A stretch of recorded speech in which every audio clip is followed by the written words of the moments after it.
लाखों का फायदा या सर्वनाश। 2 लाख के मुनाफे का वो ऑफर जिसने बदल दी दामू अन्ना की किस्मत। शिरडी के साईं बाबा ने सिर्फ एक वाक्य में बता दिया था कि ये सौदा आपको करोड़पति बनाएगा या सड़क पर लाएगा। आप भी हैरान रह जाएंगे जब जानेंगे कि बाबा की भविष्यवाणी क्या थी और दामू अन्ना ने क्या किया था और दामू अन्ना ने क्या चुना। ओम साईं राम। सभी साईं भक्तों को प्रणाम। हम अक्सर सोचते हैं कि अगर कोई बड़ा मौका मिले तो क्यों न किस्मत आजमाई जाए। आज के लगभग 100 साल पहले शिरडी के एक परम भक्त दामू अन्ना कसार के सामने भी ऐसा ही एक मौका आया था। उनके मित्र ने उन्हें रुई के एक ऐसे सौदे का प्रस्ताव दिया जिसमें बिना किसी नुकसान के 2 लाख रुपए का सीधा फायदा होना तय था। आज के हिसाब से ये राशि 1 करोड़ का सौदा था। तो चलिए जानते हैं दामू अन्ना और साईं बाबा की पूरी कथा को। इससे पहले यदि साईं भक्त साईं चरित्र दर्शन चैनल पर पहली बार आए हैं और साईं बाबा की अनंत कथाओं को जानना चाहते हैं तो चैनल को सब्सक्राइब करें ताकि साईं बाबा की कहानी सबसे पहले साईं भक्तों तक पहुंच सके। सर्व जीवों के आश्रयदाता, बिना कारण ही दया करने वाले दया सागर महायोगी श्री साईं के चरणों में साष्टांग प्रणाम। श्री साईं बाबा का भक्तों के प्रति प्रेम अविचरणीय था। वे कहते हैं कि मनोरथ सिद्धि के लिए भक्त का दृढ़ विश्वास पे भक्ति का परिपक्व होना आवश्यक है। हेमंत पंत, जिन्होंने श्री साईं चरित्र लिखा था, वे बताते हैं कि श्री साईं चरित्र लिखने की उनकी प्रबल इच्छा थी जो श्री साईं बाबा की कृपा से पूरी हुई, अन्यथा वे तो इस योग्य कहाँ थे। ये सब श्री साईं बाबा का प्रतिफल ही है जो श्री साईं चरित्र भक्तों को प्राप्त हो सका।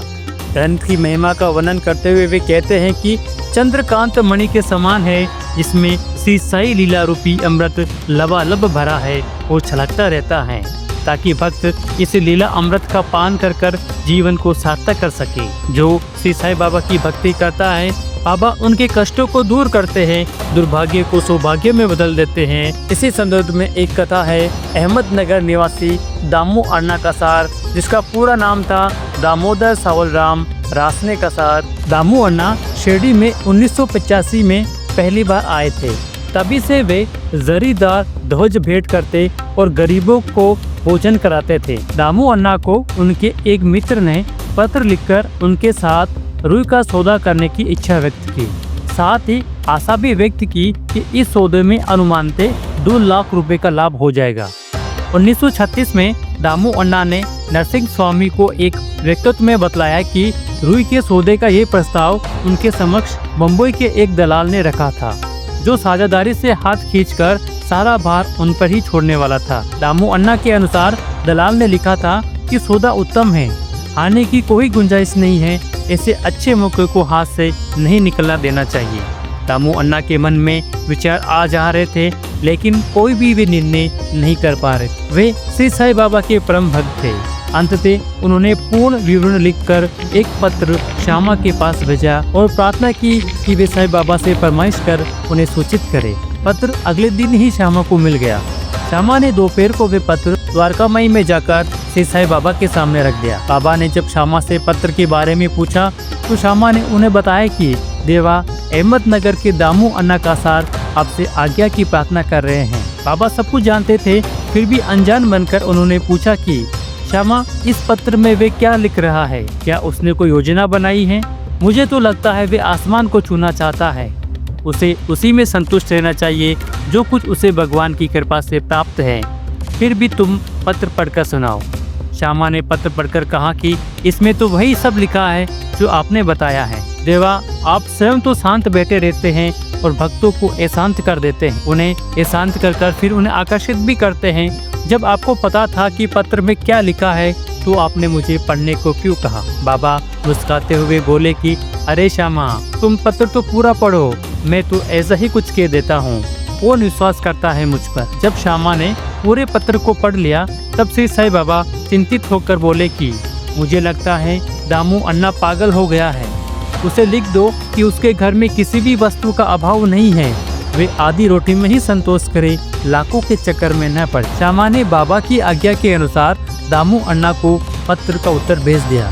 पत्र को पढ़कर उन्होंने सोचा कि बाबा से फरमाइश कर उन्होंने गलती कर दी। फिर श्यामा ने पत्र में संकेत भी दिया था कि देखने सुनने में अंतर आ जाया करता है, इसलिए आप स्वयं शिरडी पधार कर आज्ञा प्राप्त करें। पत्र के पढ़ने के बाद अगले दिन दामू अन्ना बाबा की अनुमति लेने शिरडी पहुँचे।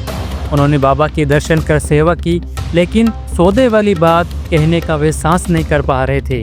उनके मन में विचार किया कि यदि बाबा ने कृपा कर दी तो सौदे में जो भी लाभ होगा उसमें से कुछ अंश बाबा को वे भेंट कर देंगे। बाबा तो अंतर्यामी थे, वे दामू अन्ना के मन की बात जान गए और वे बोले कि बापू, मैं संसार के इन झंझटों में फंसना नहीं चाहता। दामू अन्ना बाबा के इस स्वीकृति के संकेत को समझ गए। फिर उन्होंने इस सौदे का विचार त्याग दिया।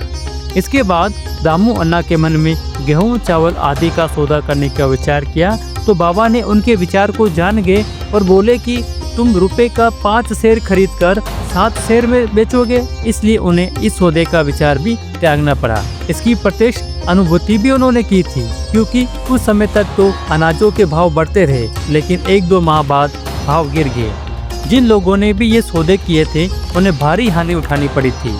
इस प्रकार दामू अन्ना हानि से न केवल बच गए थे, बल्कि बाबा के चरणों में उनकी भक्ति भी बढ़ गई थी और बाद में वे जीवन भर श्री साईं बाबा के भक्त रहे।